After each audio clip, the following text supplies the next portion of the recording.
We got Aiden Dennis, dog. Dodie Devon, dog. Sir Hale, dog. He scored 5 touchdowns against Southside. Good dogs, very good dogs. Here come the dogs! Wow. Welcome to the Dog Pile. I'm your host, Dustin. I'm here with Steven. Steven, say hi. What's up? All right. Today we have a couple interesting topics to talk about, mostly regarding the NBA playoffs. So we, round 2 going on. There's some interesting storylines. Currently seems like the league has it against the small market teams right now, but Sure does, Dustin. Sure does. what are your takes on the Pacers-Knicks series so far? Well, it looks like Jalen Brunson and the Knicks have a very, very, very good whistle in their favor. And the Pacers just can't seem to buy a call right now. But Yeah, we'll see how it goes into Game 3. Well, Game 3, that's coming up. Is that tonight or that's tomorrow night? I want to say tonight, but I'm not sure. I'm pretty sure. What's the deal with the Timberwolves Nuggets series? There was like 4 days between games. Maybe a travel thing, but that shouldn't be much of an issue. So I can't really answer that one for you. I mean, you can fly from the East Coast to the West Coast in 6 hours, so I don't know what their holdup is, But I don't know. The league scheduling has been weird this postseason, but Yeah. I guess they're trying to give the guys a couple of days off. Maybe Nikola Jokic really needs it, Yeah, after getting clamped all of last 2 games, I believe. Oh, how about Jamal Murray getting just put in a box? Oh, man. He's getting dog walked. He's getting dog walked out there. He's better at throwing things onto the court than he is at making a shot right now. Yeah. Speaking of throwing things, you heard about the Patrick Beverly situation? 4-game suspension for throwing a basketball at a fan Twice. He got the ball. He asked for the ball back, got it back, and then tried again.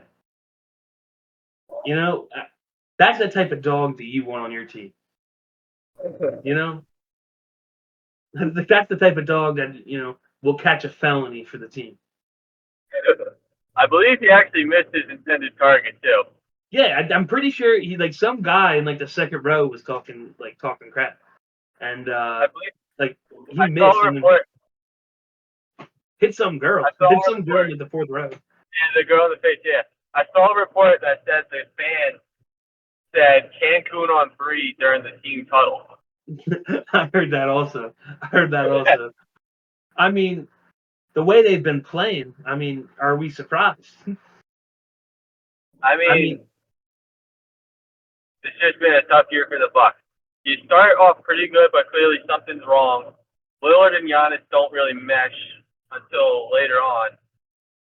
They fire their coach mid-season while they have the best record in the league. And they brought in the worst coach. They hired Doc Rivers, which at that point I could have told you they were losing in the first round right then. But here they are. I mean, how do you do that as a GM, to shoot your team in the foot like that by hiring somebody like Doc Rivers? Are you sure it's not Ruben Amaro up there? You know what? It's him and Brian Colangelo teaming up. And Jerry's putting it all together. Yeah. Jerry Jones is actually the money behind it. Jerry Colangelo. Oh, Jerry Colangelo. Oh, I thought you meant Jerry Jones. Nah. Since we were talking about building bad teams, He's done that enough in Dallas. I mean, he brought in Mike McCarthy, so that's a similar coaching hire. He's just hired for the name alone. And kept him for next year. That's, which is shocking. As an Eagles fan, that's music to my ears. But, you got to feel for the fans.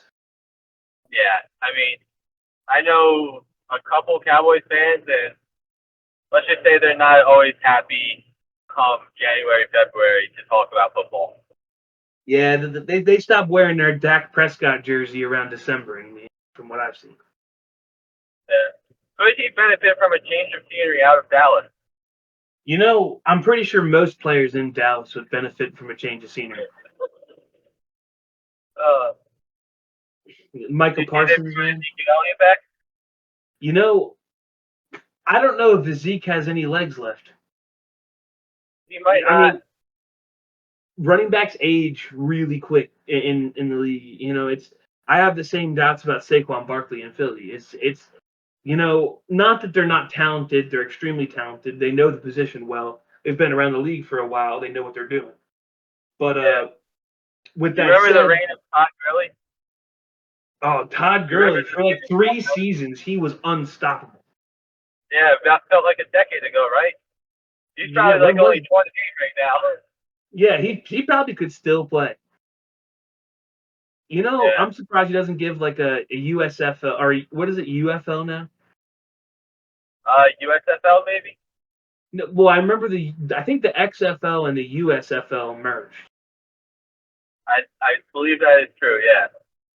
But again, this is speculation coming from us. But I believe the UFL has gone under due to no ticket sales. Yeah. It's a real shame, but I mean, kind of a predictable outcome. It's hard to compete with the NFL, and not many people want to just watch straight football with retired college athletes. Well, yes. So, There so, are so pretty there much are some, but there's just not enough of them. it's essentially an extension of the NCAA at this point. Uh, It is. but I feel like if they found a way to integrate themselves into the NFL as kind of like a G League situation, where it's like a developmental league, where you can maybe draft 14-round That's draft exactly what somebody they in the got to 10th do. round. Say that again. That's exactly what they got to do, and they've already started doing some of that stuff where they'll tinker with the rules. And I know they've been doing that, especially with the kickoff.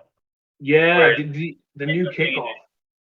Yeah. That's something, Hopefully it creates more exciting returns, a couple more touchdowns You, instead you of know, like 80% touchbacks. I used to not worry if I'm like watch the kickoff to most games, and now that's something I'm gonna have to tune in for. See what happens. Yeah, yeah. Maybe Justin Fields will bring one back for the Steelers. There's a couple return guys that are always a threat to bring it back. Who's that guy that the Chiefs got at the end of the first round? The receiver. I can't remember him off the top of my head, but I know he's back. Yeah, I think he ran the fastest recorded time, 40 time in the combine history. Wow. But again, that is almost. I'm pretty sure.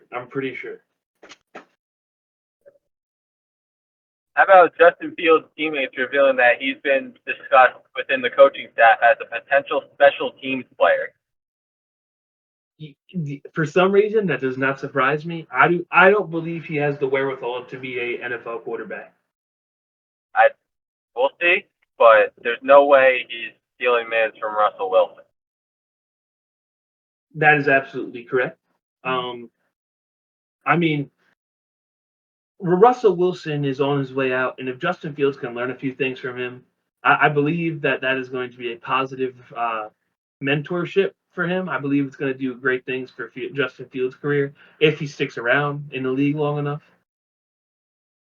Yeah, if he sits behind Russ for a couple years, you could be pretty good once Russ is gone and he's learned and he's got a little more experience and he's out of Chicago mainly. But well, yeah, I mean Chicago's not a great place for any NFL player, but unfortunately, it's a franchise that is so hell bent on watching their team fail. It seems. yeah, Like the second they touch talent, they get rid of it. yeah. I mean, didn't they have Khalil Mack at one point? Yeah, I'm pretty sure they did. I'm pretty sure they did. I don't know if they dumped him or he retired on him or because I don't think Khalil Mack's around anymore. I know for certain he got traded to I want to say the Raiders, but He could very well still be there. he might as well be. Raiders haven't done anything the past couple of years. besides take on new ownership in the form of Tom Brady. You know, I'm surprised he doesn't become the league's first player owner. He might as well be. It would be fun to watch. I mean, can't be any worse than Jimmy G. Yeah. Gets I mean, Kadarius on that team, throws the ball, Tony drops it, and he gets cut the next day. Maybe mid-game for what we know. Yeah, mid-game, he's talking to the GM. You know, hey, I want that Tony guy traded. Yeah. He's Rough year for breaking. Tony, though. Rough year for him. You know, he seems to have all the talent that you really need. He just can't catch a ball. Yeah. It's like the old saying in the NBA, $1 million moves with the 10-cent finish. Yeah. He's a great route runner, fast, you know, seems to hustle. I mean, unless he's blocking for the run, in which case he does not hustle at all. Never. Which, I've not seen him ever. As a very, very shitty coach, I know that I would not want somebody who does not try, even if they know the ball is not going to them. Yeah. Why don't we Anyway. take it around to Atlanta, where we have a peculiar situation with Matt Ryan, who was brought in on a massive contract in the offseason just for them to draft a quarterback early in the first round. What do you think about that? It wasn't Matt Ryan that got brought in. Who got brought in? I'm thinking of the good days for Atlanta. Wasn't it Yeah. Kirk Cousins? Yeah, they brought in. That's who they brought in. They brought in. I mean, they're the same player pretty much. Basically, two guys who are pretty good but won't be good enough to get you over the hump. Although Matt Ryan was better. Matt Ryan was better. Peak Matt Ryan. Peak Matt Ryan was good, but I don't know if you remember Roddy Smith or Roddy White, and who there? They had another receiver that was really good for a little while. Oh yeah, Julio Jones. That's right. Julio Jones is there. That's right. Reaching for Julio Jones. Yeah, yeah. Oh man, that was such a great. That was such a. I think we just signed him, right? Or did we trade for him? I believe we signed him mid-season. Because that was a great pickup. That was, yeah. Say what you will about his athleticism at this point, the hands are still his hands. The hands are still there. The toughness is as tough as ever. The expertise, just true master of his craft. Like, you know, an excellent blocker on the outside also. Yes, he is. The wide receiver core for the Eagles is looking really good this upcoming year. Just locked up A.J. Brown and Devontae Smith for the next 3 years, I believe. And both of those contracts are going to look really, really good in 2 years. Especially with, you got Justin Jefferson, who's going to get a new contract soon. I believe C.D. Lamb's going to need a new contract soon. And we're going to look like we're underpaying heavily for A.J. Brown and Devontae Smith. Very similar to the Bryce Harper contract for the Phillies, where at the time it was like the biggest contract ever. But right now he looks very underpaid.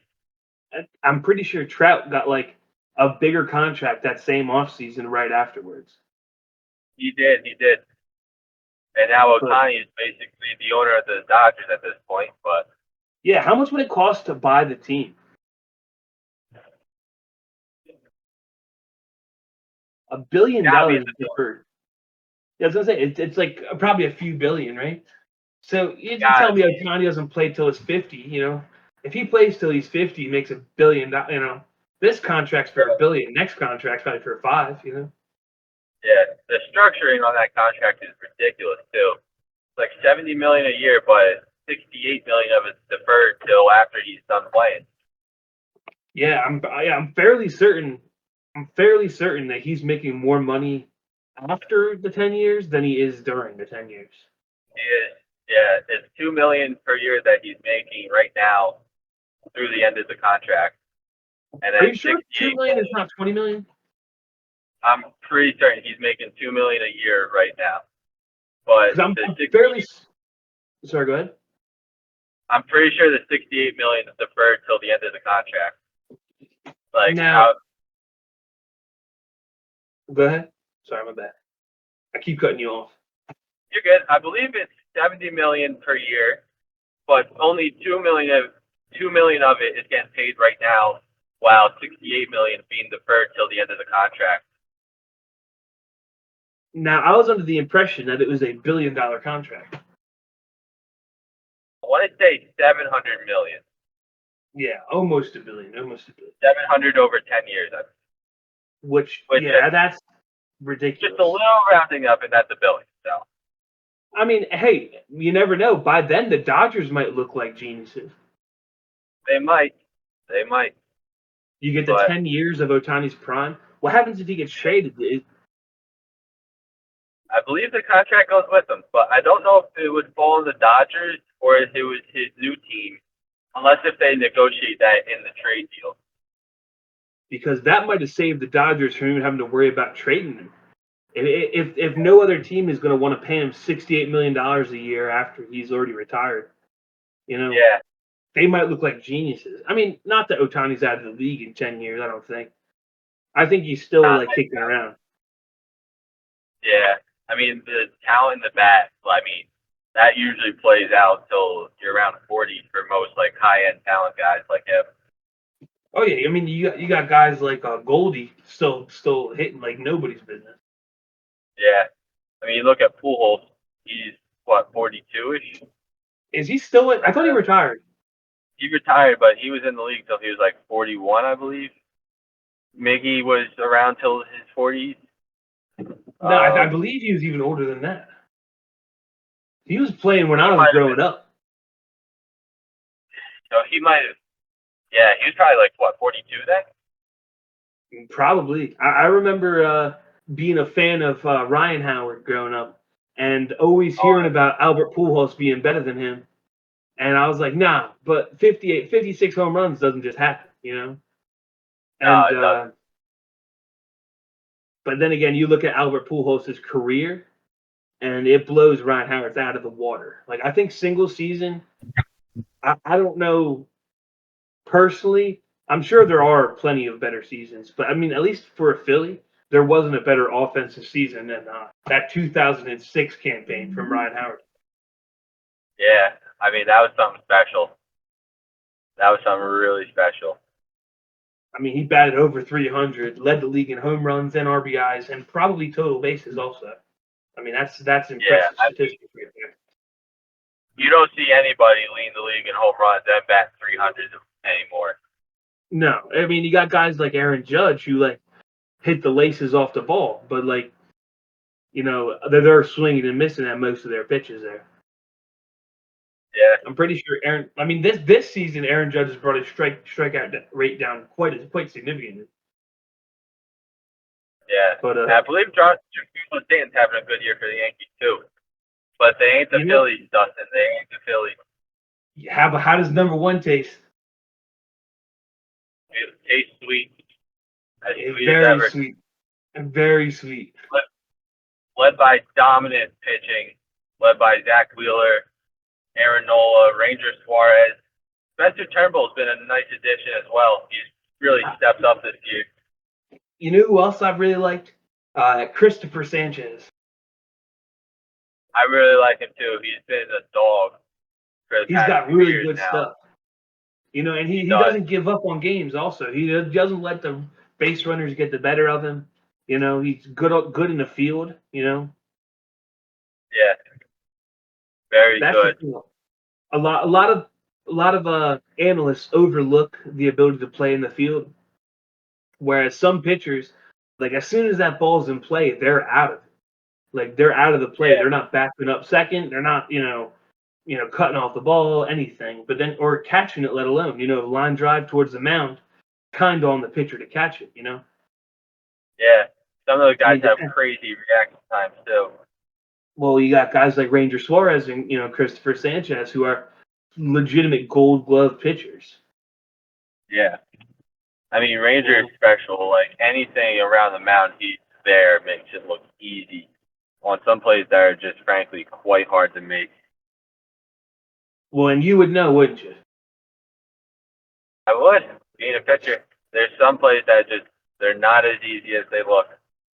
Bouncing ball to the left side, short. Those are probably the toughest plays a pitcher can make, and Ranger makes them regularly. He makes him look routine, He does. which is, that's overlooked a lot of time in sports. Obviously flashy plays look really cool, but making a difficult play look routine, that's what shows professionalism. It does, yeah. There's this very, very difficult things to work on and master, Yeah. But yeah, especially you got guys like trying to think. I don't know. I can't really think of any pitchers who are notably inactive on defense. It would usually be like the bigger guys. Like you look at Lance Lynn. That's who I was thinking. I was thinking Lance Lynn. Yeah, Lance Lynn. Maybe Liam Hendricks. Yeah, Although he's a probably. really versatile. He doesn't You know- see as much action. You know who I've noticed doesn't do a ton on the mound? Like after the ball's in play, that is. Who's that? When he's playing, it's Jacob deGrom. DeGrom? Yeah. Well, he doesn't because the ball's never in play when he's on the mound. That is also true. He's very unhittable. Very unhittable. Yeah. It's a shame he's always hurt because he is so dominant. Well, anybody that throws as hard as he throws and throws with And the as spin, accurate. well, and as accurate. That's the it's big thing. well, he puts ridiculous consistently, amounts of spin on that ball. Oh, it's insane. He's consistently like 100 miles per hour inside corner, and then he tunnels that with a slider that starts at the same exact spot, but right as it's getting to home plate, it dives off, and you I want to have thank no Steven shot for at joining hitting. us today. Yeah, He comes will in be a 15 recurring miles an guest hour in the slower than the fastball. fastball too. Thank So you he for said having you're a swinging fastball anytime, looking anytime. goofy at a Well, slider. anyway, off the hey, plate. Yeah. Have a great day, Steven. Have a great day, dogs, and we're out of here. Peace.